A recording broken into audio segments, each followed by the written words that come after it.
and you do see this kind of this hopefulness coming up out of humanity in what's going on today in this, man, I just want justice. Like I just want it to come, right? And that's a good thing. And that is, I always say those things are residue left over from the garden, right? Although I wasn't ever in the garden, there is my ancestors, Adam were, and there's something about being made in the image of God, that these desires and these longings and these things that exist inside of me that I long for and I want and I desire to come about, to be in peace and harmony with my brother, that I desire to be good, but I know that I'm not good. And so it's like this weird, like, so what is that? What is that? What's that? What's up with that? Like, why do I desire this to be good, but I know I'm not good? And how do I get back to goodness? Like, that's in every human being, right? And so you have this kind of residue left over. And the reason it's there is because we were intended for the garden, right? We were intended to dwell with God in these places. In some people, and for all of us in another degree, kind of the flip side is the potential for evil, for doing wrong. Absolutely. And, when that creeps in and takes hold, it can consume an individual. And we're all guilty of our sins. We've all done wrong. But if you give yourself over to that voice, the more and more you do, the more and more evil and wicked an individual will become.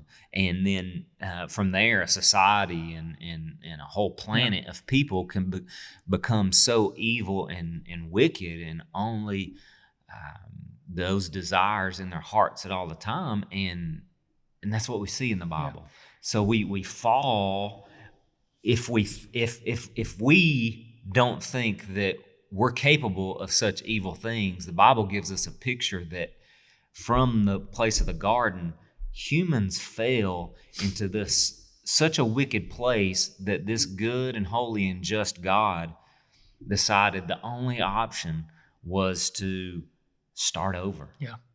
And wipe them all out because it was so bad, so wicked.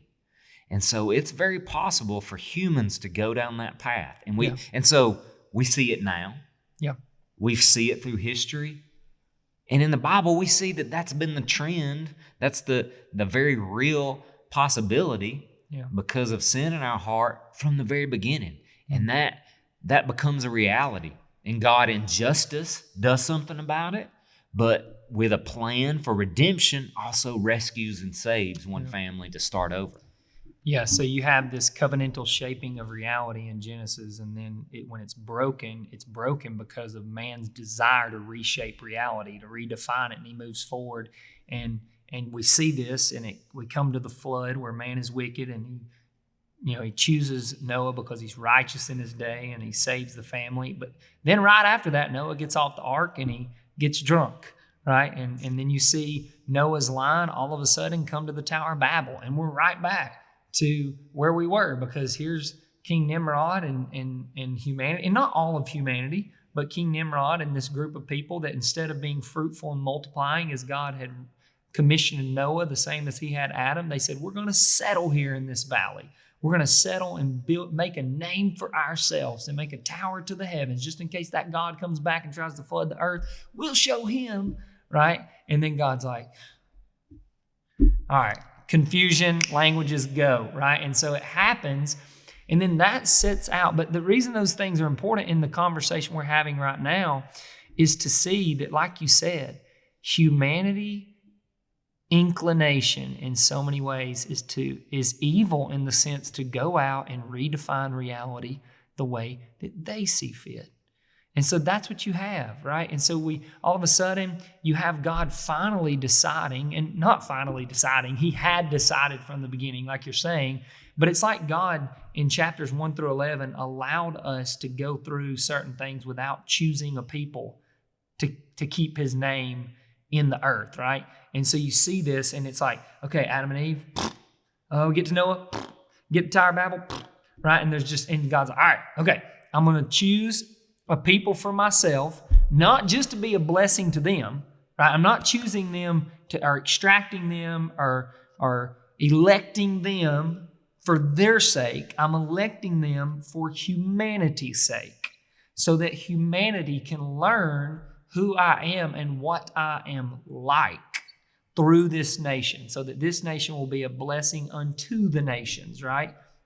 And we see that. And so as we move, it's not that this nation is good. I mean, good. If you read the Bible, I mean, Israel is constantly screwing this thing up, right? I mean, but because Israel are people. And that's the same thing we're saying in the church. Like, our job as the church should be to strive to be representatives of God to the world, but we fall short.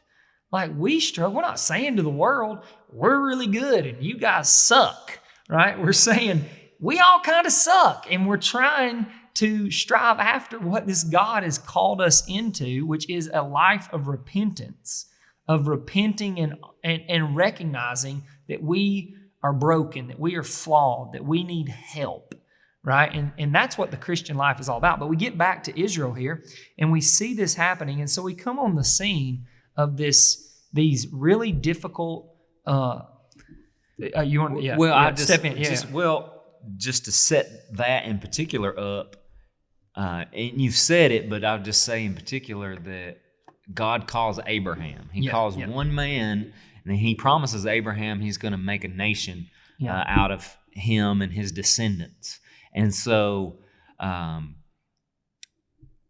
God has this intention, and he looks out at the world, and the world is broken and fallen, and humanity is in bad shape.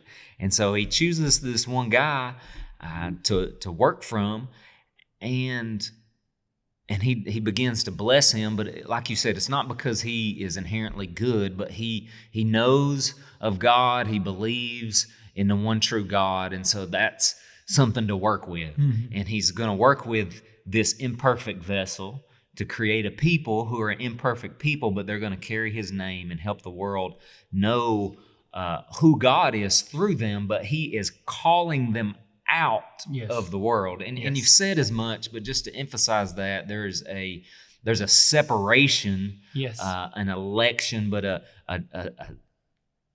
call to live differently. Yeah, that call to holiness is being set apart. Yes. And so, but they're coming from the world. And we used this metaphor last time, or this imagery, but you're kind of pulling somebody out of the mud, so that person is covered in filth as they're getting out of the mud. Yeah. But you have a plan for them, and along the way, you're going to clean them up. But that is a process, and it's imperfect, or you're dealing with imperfect people. So therefore, it's imperfect, though God's design in it is beautiful in the process.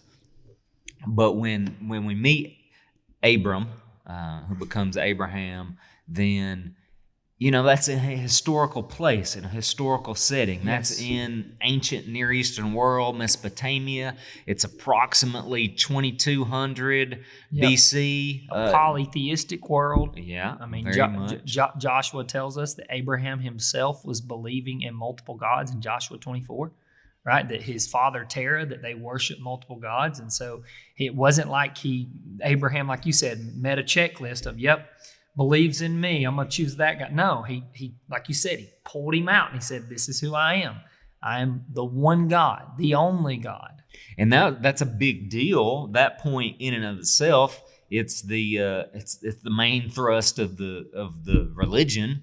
In a sense, this is the one true God, and you shall worship no other. So we see in the first and second commandments of the 10 commandments that God gives eventually, but this separating, this calling out of the nations around you, the peoples around you. You're going to be different than them, and here's how you're going to be different. But it's not always a complete. It's an incremental, step-by-step process sometimes. So it's not a complete washing away of everything, and they just immediately become a brand new person.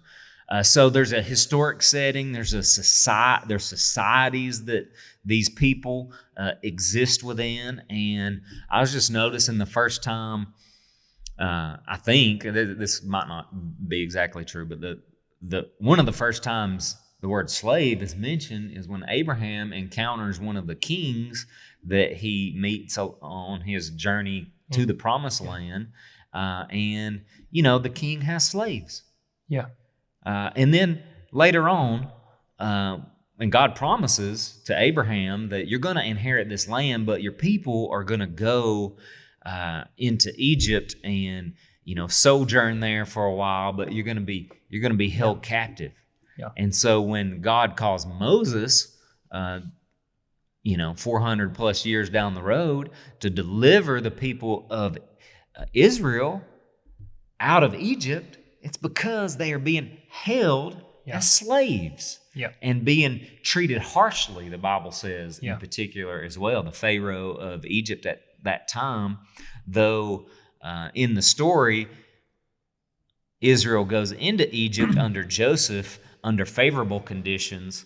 That Pharaoh and his reign passes on, and the memory of Joseph passes away. So then eventually Israel, their treatment, they become slaves in Egypt and are treated more and more and more harshly as slaves, cruelly. So, and that's not looked at as a good thing by God. He hears the cry of his people. So you see in the first mentions of slavery in the Bible that it exists in the world, and God doesn't. It exists in society in probably a variety of forms. Yeah.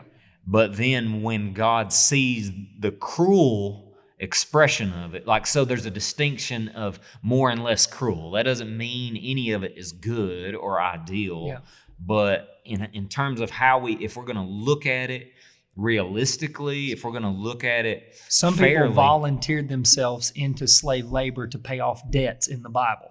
That was a large percentage of slavery. Well, and we I could mean, just to, and we even in see Israel. Yeah, I'm we sorry, see down the nation of road, Israel. and this could lead to that part of the conversation. But just to establish some baseline facts of history, slavery existed before the people of Israel. It existed as a Before mechanism America. in society before the United States. And it existed as an institution in a way, obviously part of the kind of the economic institutions in society that shape and govern how people interact and operate. What we call slavery or some form of indebted servitude existed, and it probably existed in different forms. Some perhaps even voluntary in some way, and more like a hired employee. And then others, you know, enslaved and treated harshly, cruelly. And so that's a reality in human history existing at least. And there's probably other things we could look at historically that show existed before 2000. Look at BC. Jacob. Jacob indebted himself to his father-in-law for his wife, right? 7 years. He's like, I'll work for you for 7 years for your daughter's hand in marriage. All right. And then he was deceived and married the wife of not his choosing. And he had 7 more years. But we see these kind of, in like you said, these people putting themselves in debt. And so these degrees of slavery, as we might put this broad and general definition over these things. One thing you said I really like is I always found it interesting that right after Genesis 12, the next story that God wanted to reveal to the nation of Israel is that Abraham fled to Egypt because of a famine, right? God didn't tell him to go to Egypt, but he went to Egypt, right? Because there was a famine in the land. And like you said, we're talking about a man who believed in multiple gods, who was a part of the pagan system. Now all of a sudden he's going into Egypt and he's seeing certain things, right? And so what kind of mindset might he have had? Like, what kind of mindset was God incrementally redeeming, right? It's not like God redeems your mindset overnight. I still have things that I struggle with to this day that God is redeeming in my mind, right? So this idea that God just, all of a sudden you become a follower of God and it's like, oh, now I'm going to walk in perfect holiness. That's not what's going on. And you need to understand that as you move forward, because then all of a sudden, like you're talking about, we go through the patriarch of Abraham, Isaac, Jacob, and Joseph, right? We go through this patriarch, and then we start to see these tribes, right? These tribes of Jacob, these 12 sons starting to come about. And then we come to Moses when he moves the Israelites out of Egypt, out of slavery, and he starts to, how might this notion of made in the image of God have rung to their ear? Because that is what the first 5 books, that's who it's being communicated to. They are the audience, right? The Israelites coming out of Egypt. The Exodus community who have been in slavery, who have been taught in the ways of Egypt that you are cogs in Pharaoh's machine, that you are slave labor, that you are probably in some form the Mesopotamian beliefs. Egypt probably believed the same way, teaching humanity that your creation, Enuma Elish was that man was a workforce for the junior gods because they didn't want to work anymore, and that the king was in line with God, so do that, right? So now they have this probably indoctrinated with all the false gods and religions of Egypt and in the surrounding areas. Yes, and so God sees it necessary to move them out of slavery and to bring them, most of the Torah, most of the Pentateuch, the first 5 books of the Bible, take place at Mount Sinai, like most all of it. And the reason is because it's almost as, that is the place where God is taking 12 tribes and making them into a nation. That is the place where he is raising them up out of paganism, where he is saying, yes, this is how you were taught to do it in Egypt. This is how you have learned to do it in these pagan systems where false gods rule, but this is how you are called to do it. So he's meeting them where they are. He's not extracting them out of human history and out of current events. He's meeting them where they are, and he gives them the 10 Commandments and says, here we go. I'm going to raise you up out of this. And then we see Jesus come on the scene later on. And what does he do? Moses said unto you this, but I say unto you this. Moses said unto you this, but I say unto you this. Because at that point in the story, God has a different intention, right? Well, and the intention is not to, Jesus is not contradicting Moses. No, not at all. Jesus is taking what Moses taught and pressing it deeper. That's right. And making it harder and revealing that the heart of God wants more out of you. But they weren't ready for that then, right? That's the thing. Like, God knows he can't pour all this on us at one time. And for us to pretend like he can is like ridiculous, even in my own life. Like, God incrementally leads me on this journey to slowly make me more holy. It's not like it's like, Caleb, right? I mean, that's not how life works. So for us to pretend that's how life works is ridiculous. And so we see Jesus doing that.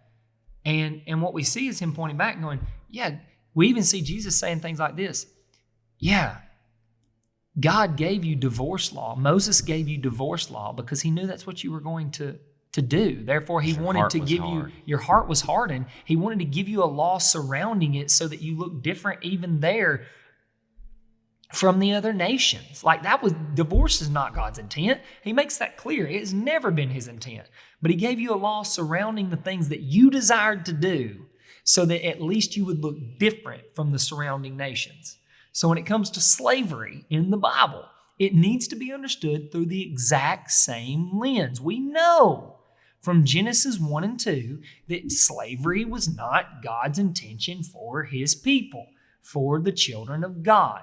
His intention was to dwell with man and to lead man into the fullness of joy in taking and subduing the earth, right? That was his intention. A lot of stuff went wrong, but he also gave man that responsibility and that accountability to still continue to subdue the earth. And he allows man to subdue it in ways that are not necessarily how he might desire or how he desires. And there's lessons in all this, right? We're learning so much through this, like you said, of who God is and who we are. And when we get to eternity one day, I think that human history is going to be one big classroom book, that God's able to point back to. And because we're going to be continuously learning in heaven. It's not like we're getting to heaven and we're going to know everything and we're going to float on clouds and drink wine. I don't know. What are we going to drink in heaven? Water. Yeah, water. Of course, water. Holy water. But it's not like, we have this messed up mindset or this messed up perspective of what's going on because God, we're going to be continually learning forever.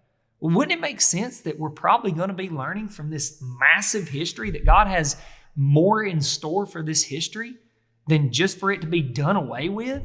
No, there's so much to learn from it. So much that is a mystery to us now, but that we are going to be invited into the classroom of God to be taught these things by him.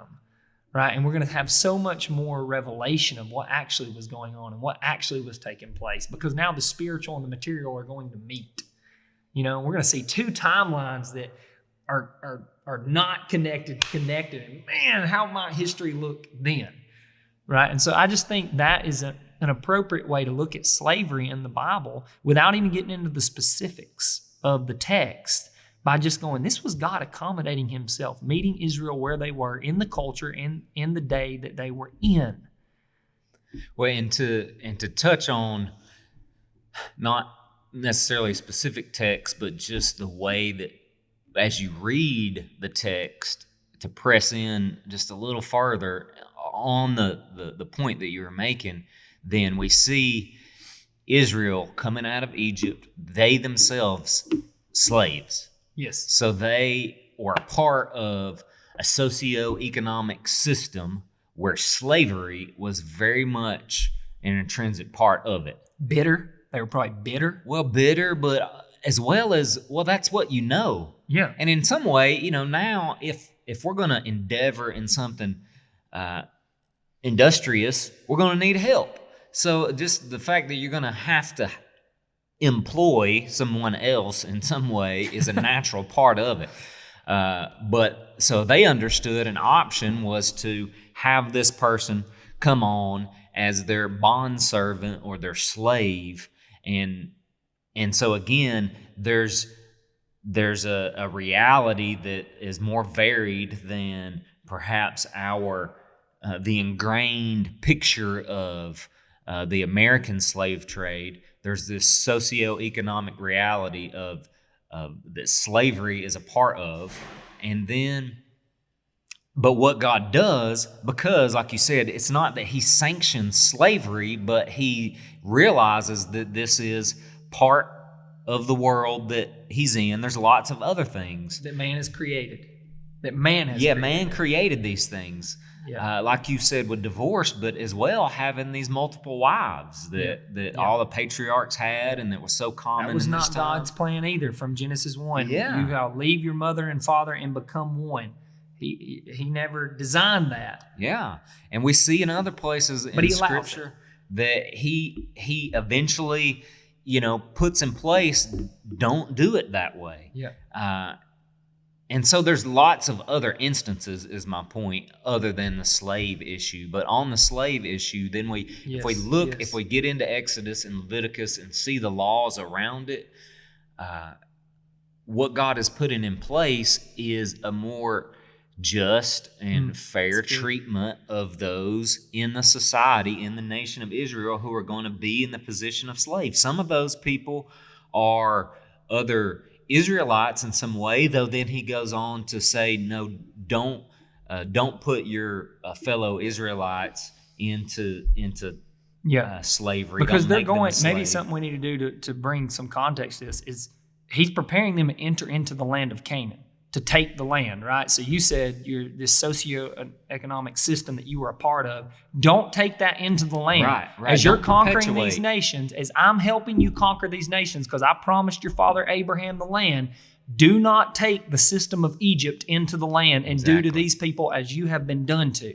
Exactly. That is not my desire for humanity. You are to be a blessing unto the nations, not to be Egypt unto the nations. And so if you're going to have slaves, if you're going to have these servants, then you're going to treat them differently. Right. You're going to respect the Imago Dei in them. It's all tied, right? It's all tied together. You're going to respect their Imago Dei, and you're going to respect the covenant I made with Abraham to be a blessing. So we're looking on these laws from our position. Yes. Now. Yeah.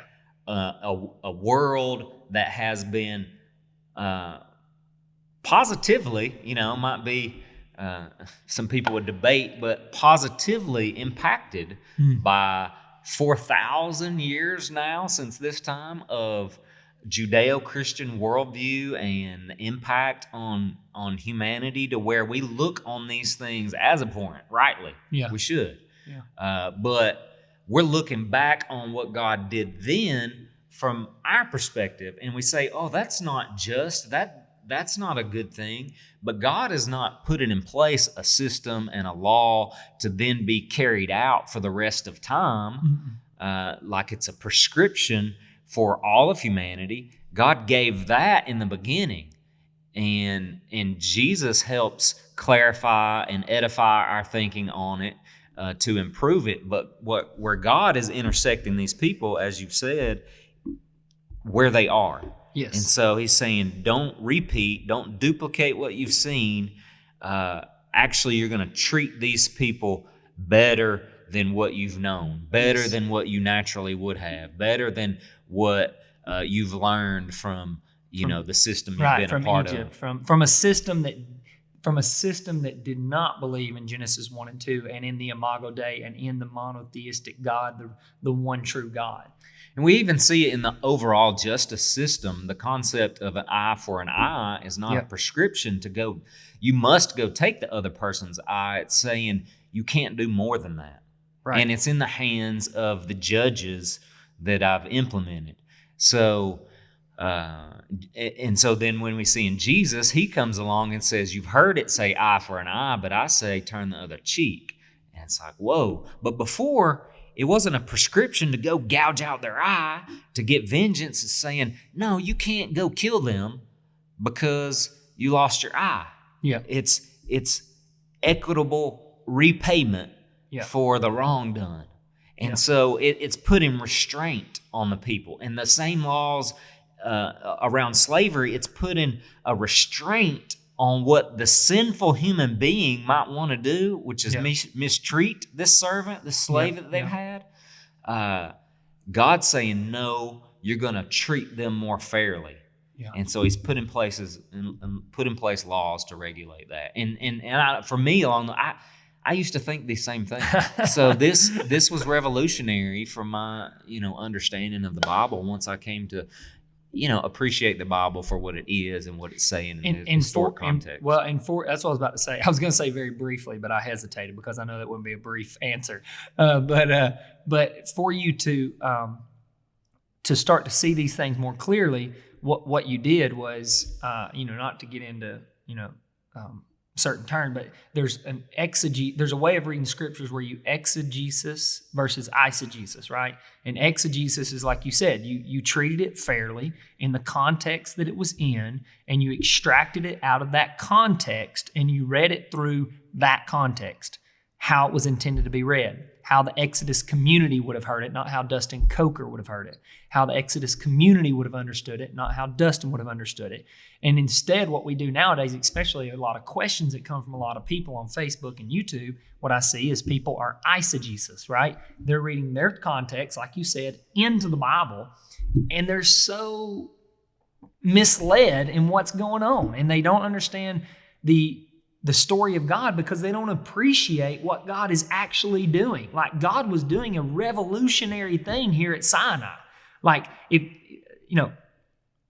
contrast is the mother of all clarity, right? Contrast is the mother of all clarity. Look at the surrounding nations. We hadn't even talked about this because I didn't want to go down the apologetical path here, but this was revolutionary in its time. One God, hey dude, 2's better than 1, 3's better than 2, 4's better than 3. We can keep going, right? Like, these things were not popular, right? People weren't like, let's worship one God, right? Let's not have slaves so that our empire can fall, right? Let's treat slaves fairly. Man, they're going to rebel if we treat them that way. Like, we got to press them down, man. We have to make sure that they know who the boss is. Like, these things that God was giving Israel were not popular opinion of the day. CNN would not have covered them, right? I mean, so, or Fox there, sorry. I'll throw them in there. I don't care. I don't like any of those news outlets.